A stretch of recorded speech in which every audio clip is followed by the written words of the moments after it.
Did you know that in the Blue Mountains of Jamaica, there once lived an Obeah woman who could bring back the dead, but at a price so terrible, she kept it secret for 50 years.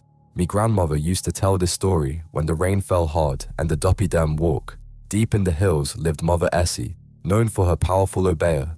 One dark night, a young mother came crying, begging Essie to bring back her husband who drowned in the river. Essie knew the ancient ritual, but she also knew its curse. Every day the dead man walked, 1 year of her own life would vanish.